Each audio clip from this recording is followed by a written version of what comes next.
Most of us speak to ourselves in a way we'd never speak to another human being. When we make a mistake, we attack. When we fail, we shame. When we struggle, we isolate. We've been taught that self-criticism makes us strong, that if we're hard on ourselves, we'll become better, more productive, more successful. But it's not true. In fact, it's destroying us mentally, emotionally, spiritually. In Self-Compassion, psychologist and researcher Kristin Neff shares a radical idea. What if the path to strength isn't self-judgment, but self-kindness? What if the voice that heals isn't the one that shouts, but the one that understands? This isn't about self-pity. It's not about giving up or lowering your standards. It's about developing a relationship with yourself based on honesty, warmth, and unconditional support. Because when life breaks you open, compassion is what helps you grow back stronger. Let's walk through the truth and practices of self-compassion and how it can change your entire inner world. Chapter 1.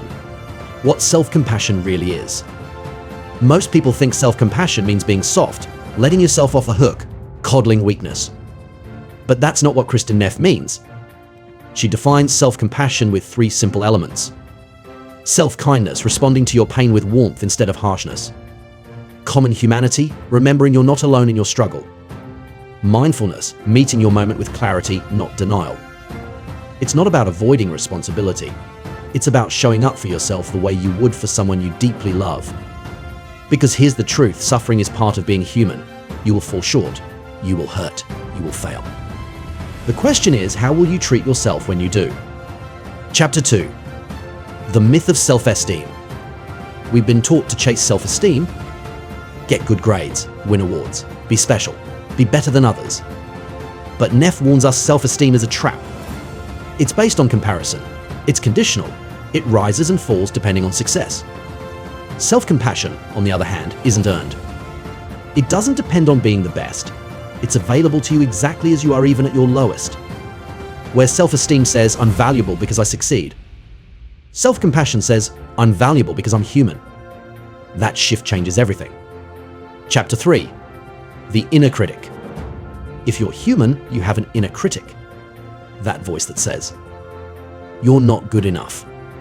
You always mess things up. Why can't you be more like them? That voice believes it's helping you. That if it bullies you enough, you'll improve. That shame will lead to growth. But the science says otherwise. Self-criticism triggers stress responses, cortisol spikes, depression increases, motivation crashes. Meanwhile, self-compassion calms the nervous system. It creates space for reflection. It makes you more likely to take responsibility and more likely to keep going. Neff doesn't tell us to silence the critic. She teaches us to meet it with curiosity, kindness, and firm boundaries. You don't defeat the inner critic by fighting it. You heal it by refusing to believe it anymore. Chapter 4. Compassion as strength. There's a moment in everyone's life when they fall apart. It might be a loss, a mistake, a betrayal, a burnout, a breakdown. And in that moment, toughness won't save you. Pride won't soothe you. Achievement won't heal you. Only compassion can. Because compassion isn't weakness, it's resilience. It's what allows you to stand back up, not with fake confidence, but with real groundedness. Neff shares stories of people who found strength not by pushing through, but by softening into their pain, by allowing their heart to break and still choosing to care for themselves in the wreckage. That's the power of self-compassion. Not to protect you from life, but to carry you through it. Chapter 5. Motivation without shame. Many of us are afraid that if we stop being hard on ourselves, we'll stop growing. But Neff proves the opposite. Self-compassion doesn't make you lazy. It makes you fearless. When failure doesn't mean self-hatred, you're willing to try more, risk more, learn more. Neff calls this fierce compassion the voice that says, I love you and you can do better. Not because you're bad now, but because you deserve to grow. Think of a good teacher, a great coach, a loving parent. They don't shame you into success. They challenge you because they believe in you. You can be that voice for yourself. Chapter 6. Breaking the isolation. Pain lies to us. It says, you're the only one. No one else feels this way. Everyone else has it together. But Neff reminds us suffering is universal.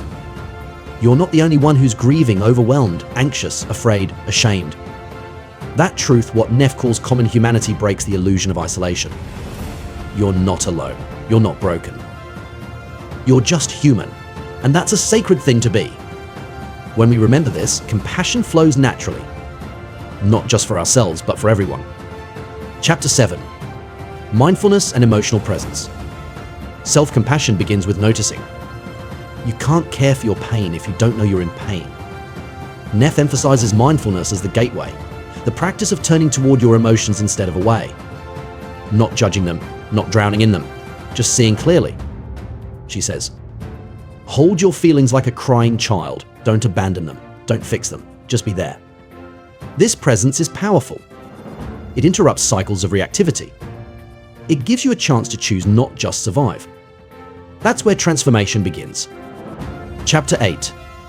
Practicing in daily life. Self-compassion is not a one-time decision. It's a daily practice.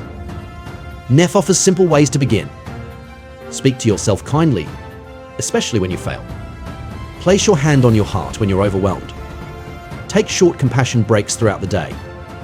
Replace what's wrong with me with what do I need right now? You don't have to be perfect. You just have to remember again and again that you deserve care. Not someday. Now, you have lived with that voice in your head for years. The one that tells you you're not enough, that you have to earn love, that you have to keep performing just to be okay. But now you know that voice isn't truth. It's trauma, it's fear, it's conditioning. And you get to choose something better.